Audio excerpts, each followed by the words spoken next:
ओम नमो भगवते वासुदेवाय। श्रीमद्भागवत महापुराण दशम स्कंद 43वां अध्याय।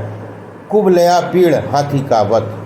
श्री सुखदेव जी बोले, हे परंतप, पूर्व में ही पूर्व पवित्रकृत किए हुए श्री राम कृष्ण मल्लों को के नक्कारों की ध्वनि सुनकर उसे देखने आए। श्री कृष्ण जी ने रंगभूमि के द्वार पर आकर देखा कि कुबड़िया पीड़ हाथी खड़ा है। महावत उसे प्रेरणा करता है। उसे देखते ही भगवान ने अपनी कमर कस ली। अपने घुंघराले बालों को संभालते हुए महावत से कहा, हे महावत, हमें इधर जाने का मार्ग दे। हाथी ने शीघ्र हटा ले, अन्यथा हम हाथी से तुझे भी यम सदन में भेज देंगे। इस डांट से महावत ने हाथी का क्रोध बढ़ाकर उसे श्री कृष्ण जी पर चलाया। हाथी ने दौड़कर शीघ्रता से श्री कृष्ण जी को अपनी सूंड से दबा लिया। यह देखकर कृष्ण जी उसकी सूंड से खिसक उसे अपनी मुष्टिकाओं से प्रणालित करते हुए उसके पैरों में जा छुपे, जिसे हाथी ने न देखा। फिर तो वो क्रोध में आया। नाक से सूंघते सूंघते उसने फिर भगवान को पकड़ लिया, परंतु वे बलपूर्वक सूंड से छूटकर बाहर निकल आए। फिर उस महान बली हाथी की पूंछ पकड़कर 25 धनुष के अंतर तक पीछे की ओर इस प्रकार घसीटा जैसे गरुड़ लीला पूर्वक सांप को घसीटता है। पश्चात उस हाथी के चारों और पूंछ पकड़कर चक्कर लगाते हुए बलदाऊ सहित भगवान ऐसी शोभा दे रहे थे जैसे बछड़ी की पूंछ पकड़े हुए बालक भ्रमण करता हो। फिर भगवान ने उसे सामने आकर हाथ से प्रहार किया और पद पर दौड़ाते हुए ठोकरे मार कर उसे गिरा दिया।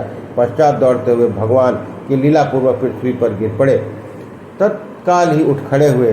तब हाथी ने उन्हें पृथ्वी पर ही पड़ा हुआ जानकर क्रोधपूर्वक दांतों से भूमि पर प्रहार किया, परंतु उसका प्रहार तो व्यर्थ ही था। यह जानकर उसे हाथी को बड़ा क्रोध आया।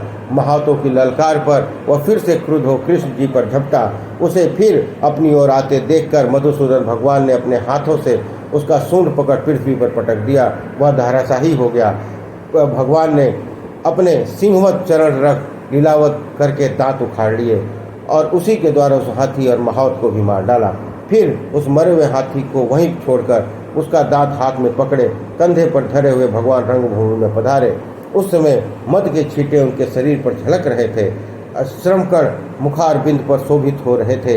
हे राजन, इस प्रकार जनार्दन भगवान श्री कृष्ण बलराम दोनों भाई उस हाथी के दांत रूपी श्रेष्ठ आयुध को लिए हुए कितने एक गोपों के साथ जब रंगभूमि में पहुंचे तो वहां स्थित प्रत्येक मनुष्य ने उनकी भावना के अनुसार ही उनका स्वरूप दिखाई दिया। जाकी रही भावना जैसी, प्रभु मूर्ति देखी तिन जैसी।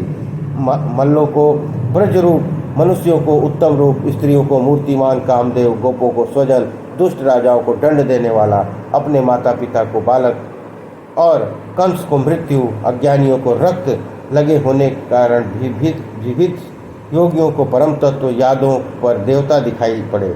हे राजन, यद्यपि कंस सूरवीर था, परंतु हाथी को मारा हुआ जानकर उसको भी दुर्जन समझते हुए वह बहुत भयभीत हुआ।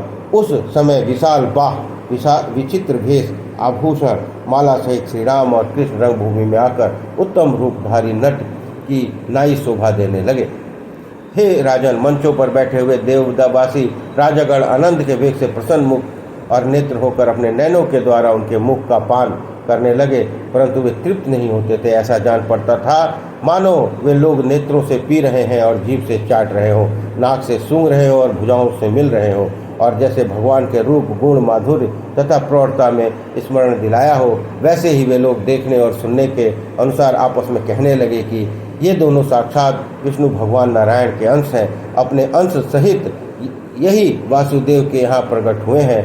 यही तो देवकी के यहाँ उत्पन्न हुए थे, फिर गोकुल में पहुँचाए गए थे। इतने समय तक नंदराय जी के घर पर छिपकर बड़े हुए हैं। इतनों ने ही पूतना को मारा। बुगले के रूप धरने वाले दैत्य यमलार्जुन, वृक्ष, शंखचूर्ण, केसी, धेनु और इसी प्रकार के दैत्यों को मारकर ग्वालों सहित गौों के दानव को बचाया।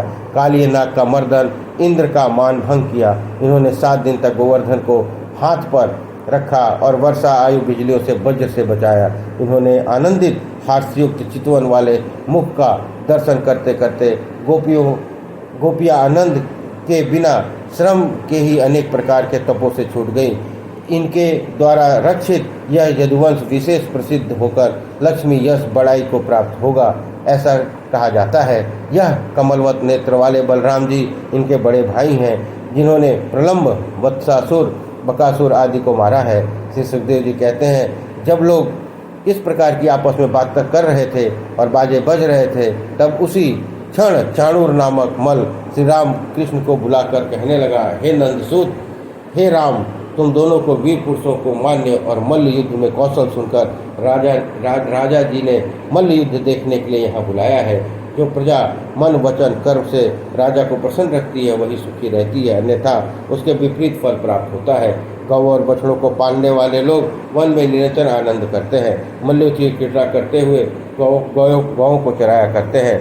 यह बात प्रकट है, इसलिए हमें और तुम्हें मिलकर राजा को प्रसन्न करना चाहिए, क्योंकि राजा जिस पर प्रसन्न होता है उसी पर प्राणी प्रसन्न होते हैं।